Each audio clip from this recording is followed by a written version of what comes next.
Hey everybody, this book is called You Are My Friend, and it's the story of Mr. Rogers and his neighborhood.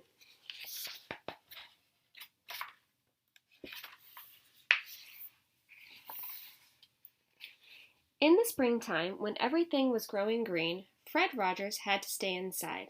Flowers made him sniffle, plants made him sneeze. Freddie had allergies. Freddie had other illnesses too.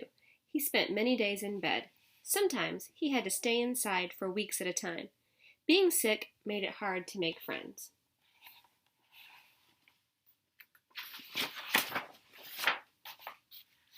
Often, when Freddie felt sad or mad or lonely or scared, he kept his feelings inside, but he wanted someone to know how he felt.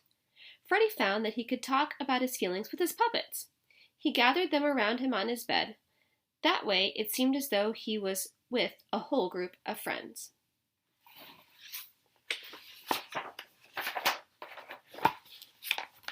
When Freddie went to school, sometimes he was bullied. Neighborhood boys yelled mean words at him as they chased him down the street.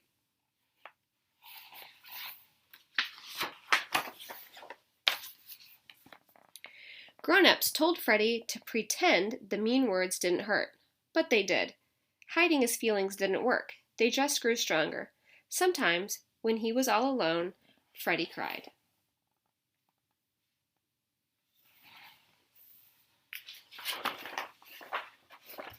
Freddie found it difficult to speak out about his feelings. But he learned he could express them on the piano. If he was angry, he played loud, low notes that sounded like thunder. He played high, sweet notes for happiness. Freddie felt better after he shared his feelings through his music.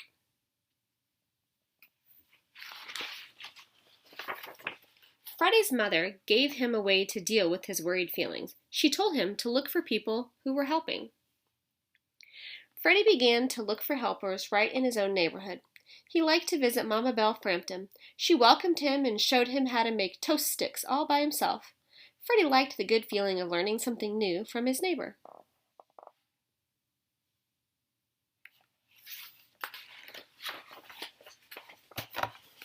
Freddie's grandfather, McFeely, was an important friend. Fred loved to visit his grandparents' farm with its big stone wall.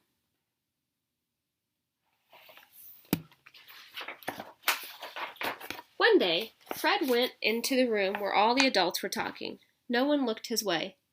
Fred asked if he could walk on the big stone wall.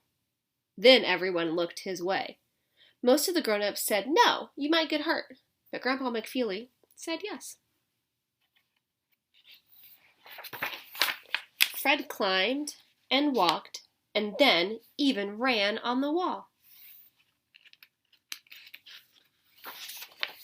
When at last Fred came back inside, he had a skinned knee, but he was happy. His grandpa told Fred that he liked him just the way he was.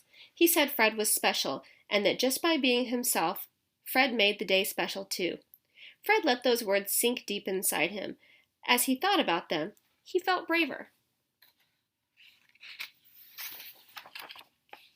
He began to speak up. He tried new things. He reached out and made friends, even with people who weren't like him.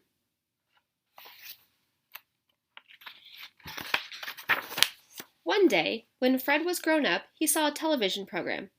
People were throwing pies in each other's faces. Fred did not like all the pie throwing, but he thought television could be wonderful. What if, instead of showing people fighting, TV could show people helping one another? Right then, Fred decided that that was what he wanted to do. Fred created a television show for children. He remembered all the people who had helped him as he was growing up. He thought of his neighbor, Mama Belle Frampton, who was always glad to see him. He wanted to share that good feeling with children everywhere. Fred wrote a happy, welcoming song to sing at the beginning of each show. He called his program Mr. Rogers' Neighborhood, and he called the people who watched it his neighbors. At first, Fred felt shy to be in front of the camera, but he found out that his grandpa was right. Just by being himself, Fred made the show special. Fred told stories with puppets. He played music that he wrote. He invited helpers to show what they liked to do, or explain how things worked. Fred took his television camera to visit a farmer who had milk cows. He asked a friend to show people how to dig with big machines. Another helper played the cello, and another shared how to cook. Fred explained to his neighbors that feelings were important. You could talk about them, or you could show your feelings in other ways. If you were mad, you could pound clay or run fast.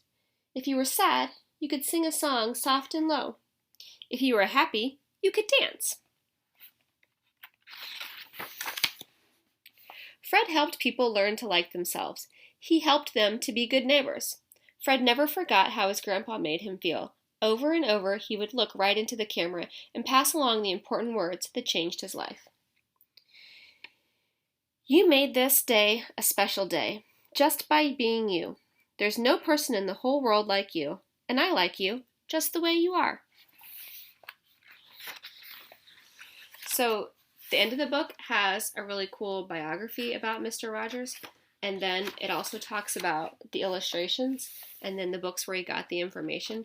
So I think this is a really cool way to do a picture book biography. If that's something that you wanted to use some of your at-home learning time for, that would be great.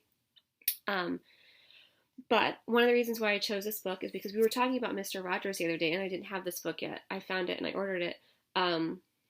But, you know, I always tell you guys at school, I like you just the way you are. Even when we make mistakes, that's okay too. And even if you're getting on each other's nerves at home, or maybe your parents are annoyed by you, or you are totally annoyed by your parents, that's okay. Because I promise you, they all love you the way you are too. I miss you, and I hope to see you soon. Bye!